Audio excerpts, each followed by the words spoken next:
Levinson, and welcome to Light On, Light Through, episode 392. My review of Dark Matter, episode 1.9, the season finale, just up today on Apple TV+.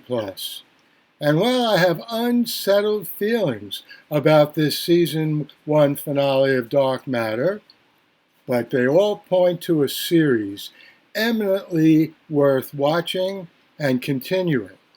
And of course, there will be spoilers ahead. Now, I said last week that the multitude of Jasons showing up in one world gave cinematic verite, hey, nice big fancy word, to the poster for the series. You know, that poster with all those Jasons crowding around each other? But that crucial scene near the end of episode 1.9 with all of those Jasons marshaled by their leader to let our Jason number 1, have the life he deserved with Daniela and Charlie, well, that scene just epitomized the poster. I also said last week that I didn't expect to see the happy ending that the ending of episode 1.8 was pointing to. And we did see Jason 1 and Daniela 1 and Charlie 1 in family bliss for part of episode 1.9, only to have that taken away from them by a few marauding Jasons. But Jason 2 saved them. At least I think that was Jason 2. I'm never 100% sure with this series. And he got the crowd of Jasons to let Jason 1 and his family go into a world where they could presumably have a very happy life. And you know, that scene with the crowd of Jasons made me realize that what I was watching was not just a science fiction story, but a horror story. Crowds have been part of horror at least since the notorious townfolk with their torches in Frankenstein. That was made when? Way back with Boris Karloff in the 1930s, almost 100 years ago.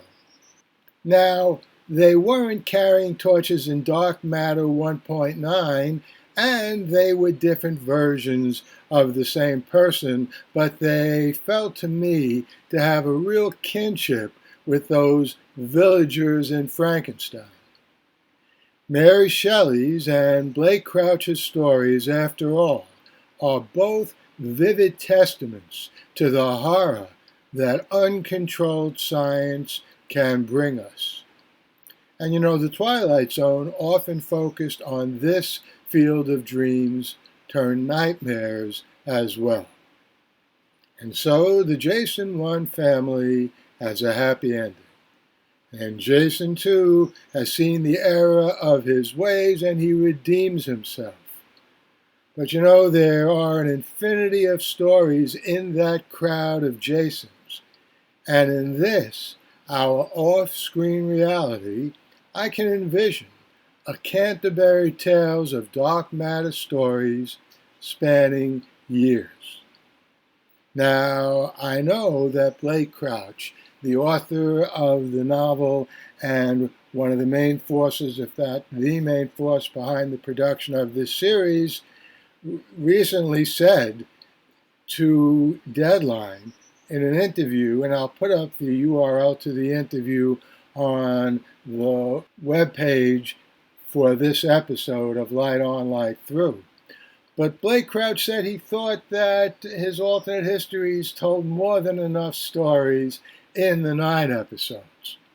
But you know what?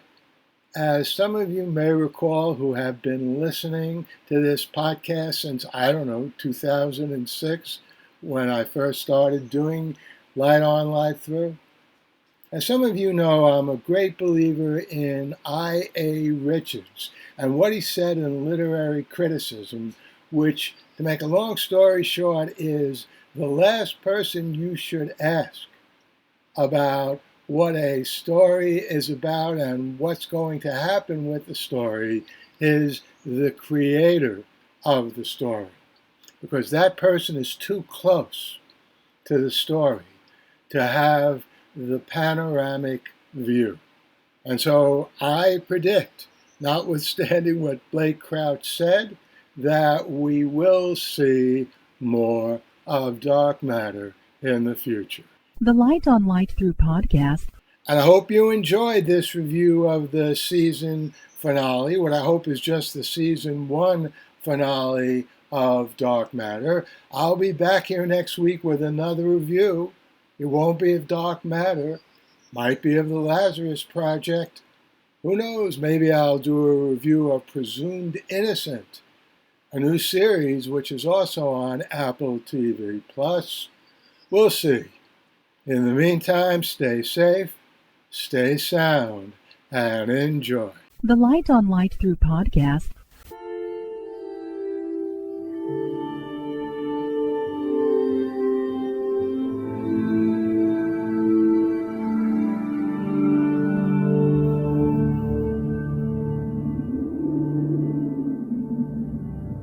Athens, 2042 AD. She ripped the paper in half, then ripped the halves, then ripped what was left again into bits and pieces of history that could have been. Sierra Waters had read once that, years ago, it was thought that men made love for the thrill, while women made love for the sense of connection it gave them.